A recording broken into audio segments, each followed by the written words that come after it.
Pour passer d'un ensemble à un autre, nous allons définir les applications.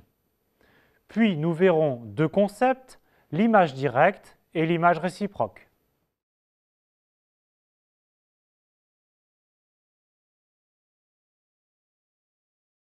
Une application ou une fonction f de E vers f, c'est associer à chaque élément x de E un unique élément f de x appartenant à f.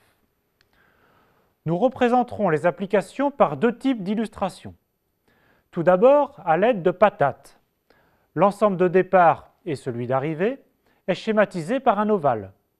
Ces éléments par des points. L'association à x, on associe f de x, est représentée par une flèche. Une flèche doit partir de chaque point de l'ensemble de départ, mais il n'arrive pas nécessairement une flèche à chaque point de l'ensemble d'arrivée. L'autre représentation est celle des fonctions de R dans R, ou de sous-ensemble de R. L'ensemble de départ est représenté par l'axe des abscisses et celui d'arrivée par l'axe des ordonnées. L'association qui a x associe f de x est représentée par le point x f de x. Enfin, quand dit-on que deux applications f et g sont égales? L'application f égale l'application g si et seulement si, pour tous les x de l'ensemble de départ, on a f de x égale g de x.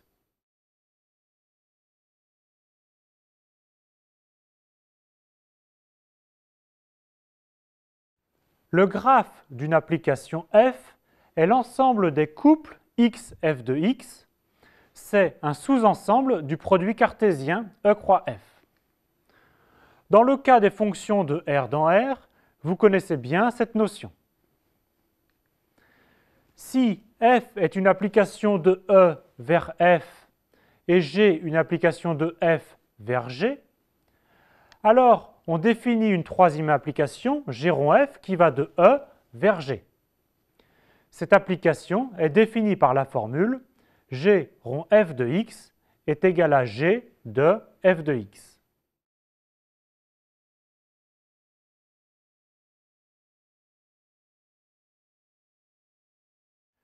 Une application qui sera utile dans la suite est l'identité de E dans E.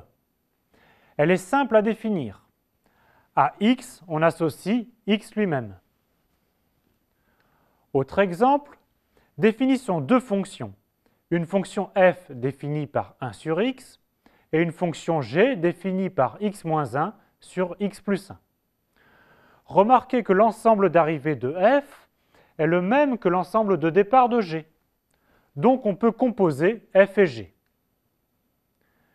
Calculons la fonction g rond f. G rond f de x est donc égal par définition à g de f de x. C'est donc g de 1 sur x qui est égal à 1 sur x moins 1 divisé par 1 sur x plus 1. Ce qui s'écrit encore 1 moins x sur 1 plus x.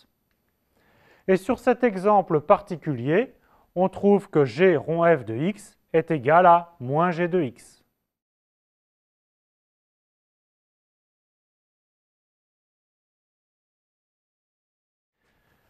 Voici deux concepts nouveaux, importants et délicats, l'image directe et l'image réciproque. Prenons une application f d'un ensemble E vers un ensemble f, et soit A une partie de l'ensemble de départ E. L'image directe de A par f est l'ensemble des f de x pour x parcourant A. Cet ensemble se note f de A. C'est un sous-ensemble de l'ensemble d'arrivée grand F. Sur ce premier dessin, f de A est l'ensemble des points pour lesquels une flèche de A arrive. Sur ce second dessin, f de A est représenté sur l'axe des ordonnées. C'est l'ensemble des valeurs prises par f au point de A.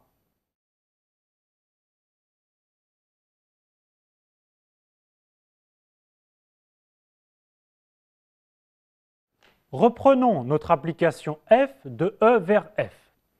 Mais cette fois, partons d'une partie grand B de l'ensemble d'arrivée f. L'image réciproque de B par l'application f est l'ensemble des x tels que f de x appartiennent à B. C'est un sous-ensemble de l'ensemble de départ E et on le note f-1 de B. Sur ce dessin, pour trouver l'image réciproque de B, on cherche tous les points de E dont les flèches arrivent dans B. Sur ce second dessin, B est un intervalle représenté sur l'axe des ordonnées. On cherche tous les points de l'axe des abscisses tels que f de x soit dans B. Sur cet exemple, les points de f-1 de B sont les points de deux intervalles de l'axe des abscisses. f-1 de B est donc ici l'union de deux intervalles. Quelques remarques. L'image réciproque d'un ensemble est une notion plus difficile qu'il n'y paraît. N'oubliez pas que f-1 de B est une notation qui forme un tout. En particulier, nous ne supposons pas que f est une bijection, et il ne faut donc pas parler de f-1 seulement, mais uniquement de f-1 d'un ensemble.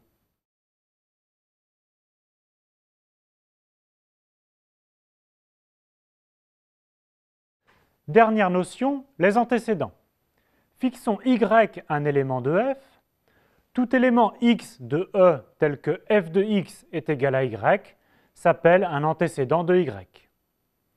Autrement dit, l'ensemble des antécédents de y est l'image réciproque du singleton y. Sur les dessins suivants, l'élément y admet trois antécédents par f. Ce sont x1, x2, x3. Sur le premier dessin, on trouve les antécédents de y à l'aide des flèches qui arrivent à y.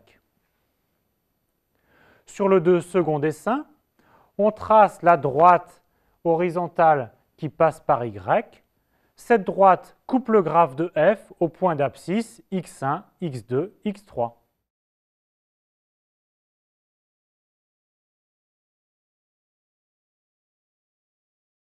Encore une fois, ce sont des notions basiques qu'il faut maîtriser. Entraînez-vous.